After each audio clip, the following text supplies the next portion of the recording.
Magandang umpisa ang araw ng aming biyahe. Katatapos lang ng pag-ulan ng niyebe kaya malinis at maayos ang daan. Bagamat ligtas na ang aming paglalakbay, bakas pa rin sa gilid. Ng kalsada ang makakapal na niyebe, tahimik na mga paalala ng malamig na mga araw na nagdaan. Umalis kami ng Ottawa ng alas 3 ng hapon. Sa simula ng biyahe, maliwanag pa ang langit at kalmado ang paligid. May kaunting usapan sa loob ng sasakyan, mga simpleng kwento tungkol sa araw at sa trabahong naghihintay sa aking asawa. Habang tumatakbo ang oras, unti-unting bumibigat ang daloy ng sasakyan at mas nagiging abala ang kalsada. Habang papalapit kami sa Montreal, kapansin-pansin ang pagbabago ng liwanag. Pagsapit ng alas 5 ng hapon, nakarating kami sa lungsod na tila gabi na.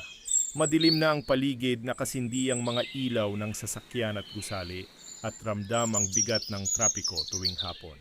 Sa kabila ng pagod, hindi ko alintana ang tagal ng biyahe. Ang mahalaga ay ligtas kong naihatid ang aking asawa sa kanyang trabaho. Sa kanyang pagbaba ng sasakyan, may ngiti at pasasalamat, isang simpleng sandaling sapat na para mapawi ang pagod ko. Sa pag-uwi ko, dala ko ang katahimikan ng kalsada, ang lamig ng hangin at ang pakiramdam na may saysay ang bawat kilometro. Sapagkat ang biyahe naming iyon ay hindi lamang tungkol sa pagpunta sa Montreal, kundi tungkol sa pagmamahal, sakripisyo at araw-araw na pagsasama sa gitna ng hamon ng buhay.